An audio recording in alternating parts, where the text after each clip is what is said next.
Hola a todos, bienvenidos a un capítulo más de esto que se llama Consultorio Ítaca. En el capítulo de hoy hablaremos de las emociones. ¿Qué son las emociones? ¿Para qué sirven las emociones? ¿Qué función cumplen las emociones en el ser humano? Bueno, entonces, ¿qué son las emociones? Las emociones es una respuesta psicofisiológica. ¿Qué quiere decir eso?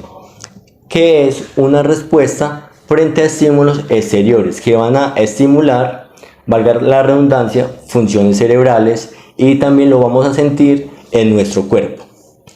Estas emociones están divididas en dos, las primarias y las secundarias. Ambas cumplen algunas funciones como son adaptativas, sociales y motivacionales. Entonces, vamos con la primera, función adaptativa. Esta función, cuando una de las emociones cumplen estas funciones, lo que nos va a permitir es estar preparados frente a una demanda que nos hace el exterior.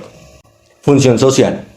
Esta función nos permite la vinculación con el otro. Está muy asociada a la comunicación no verbal. Esto es lo que nos incentiva a identificar si la otra persona está preparada para recibirnos frente a su contexto.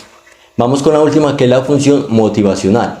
Esta función lo que nos va a permitir es seguir o parar algunas de las actividades que estamos haciendo.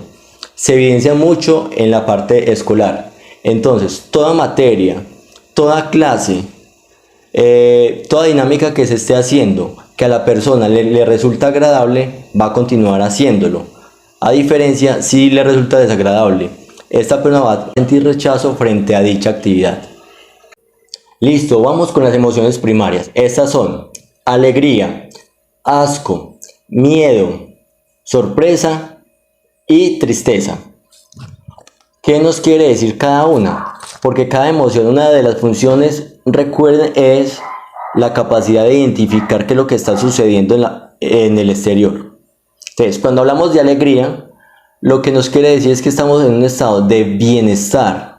Nos permite la afiliación con el otro, es decir, podernos comunicar, poder aceptar, podernos hacer parte del lugar del otro. Cuando hablamos de la emoción asco, lo que nos quiere decir es que vamos a generar una sensación de rechazo. No nos vamos a vincular. O sea, esto es todo lo contrario a la otra emoción que acabo de hablar. Una de las emociones que hoy en día se evidencia mucho es la ira. ¿Qué es lo que nos quiere decir la emoción de la ira? Nos va a preparar para una autodefensa. Porque estamos identificando que algo que nos está pasando no es gratificante para nosotros. Entonces ahí lo que vamos a hacer es un alto. Otra de las emociones que es muy importante, pero también los seres humanos en ocasiones la hacemos a un lado. Y esta es el miedo. El miedo lo que nos quiere decir es que nos vamos a proteger de una amenaza, sea real o imaginaria. Esta emoción está muy asociada de forma inconsciente a la depresión. Otra emoción que es igual a la otra, que los seres humanos la hacemos a un lado, no la aceptamos, de una u otra forma, sea directa o indirectamente, es la tristeza. A veces lo que decimos es, vamos a reprimir, no lo sienta, cancele eso. Y cuando esta emoción es muy importante, que es la tristeza. Esta emoción, una de las funciones que es tan importante, es esa función adaptativa. Nos va a permitir reintegrarnos con nosotros mismos, leernos qué es lo que nos está pasando, qué es lo que nos está afectando. Bueno, hasta ahí vamos muy bien. Estas emociones que yo acabo de decir que son las primarias, estas emociones las compartimos con los animales. Las emociones primarias las compartimos con el resto de los animales. Cuando tenemos estas emociones primarias, muy seguramente la vamos a procesar, y es ahí donde aparecen las emociones secundarias, que sería la culpa, los celos, la vergüenza, el orgullo y el placer. Entonces, vamos a mirar qué es lo que nos quiere decir cada una de estas emociones.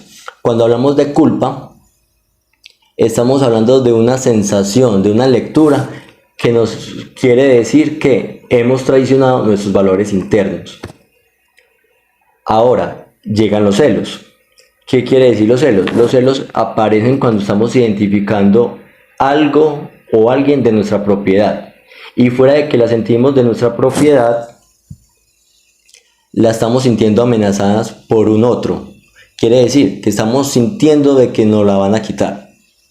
Llega ahora la emoción de la vergüenza. ¿Qué nos va a decir esta emoción? Que vamos a estar siendo observados y fuera de ser observados vamos a tener una valoración de un otro. Después de esta vamos a hablar del orgullo. Entonces, ¿qué es el orgullo? Esta emoción es netamente adaptativa y llega cuando nos sentimos satisfechos con lo que hemos logrado. Ahí está muy ligada a los autoesquemas, pero esta emoción, cuando no está bien dirigida, no está haciendo de forma consciente, puede aparecer en alguno de los trastornos.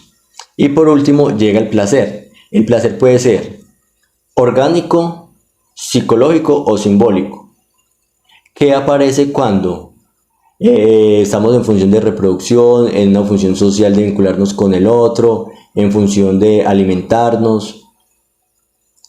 Bueno, entonces, ¿qué es lo que pasa con las emociones? Resulta y sucede que ellas comienzan a surgir de acuerdo a la historia cuando el ser humano está en esos procesos de evolución. Es decir, este es el cerebro. Hasta el momento era un cerebro reptiliano. Cuando hablo de reptiliano quiere decir que ese cerebro está simplemente en funciones de supervivencia, es decir, comer, dormir, entre otras. Y estaba muy ligada, como ya lo decía, a la supervivencia, o sea, a la cacería. Siempre lo vamos a ver como un cerebro alerta, un cerebro instintivo, siempre en funciones de prevalecer en la vida. Cuando ya vamos viendo ese proceso evolutivo, aparece ya la corteza cerebral, es decir, esto. Un cerebro mucho más dinámico, un cerebro en el cual puede procesar mucho más la información que le está llegando del exterior. Entonces es ahí donde aparecen las emociones secundarias que acabo de hablar. Es por eso que este cerebro reptiliano que compartíamos con el resto de los animales ya va a tener una capa más, que es la corteza cerebral. Es una de las capas más nuevas del cerebro. Ahí aparece algo que se llama lóbulo frontal. Y es ahí en ese lóbulo frontal donde nos permite podernos controlar, ser un poco más consciente de lo que estamos haciendo. Y todo ese proceso cerebral que les acabo de hablar, que es esa madurez cerebral, se viene a dar, de acuerdo a los autores, entre los 18 a 25 años. Es por eso que cuando somos jóvenes, para no generalizar, algunos jóvenes no han tenido la capacidad de identificar el miedo.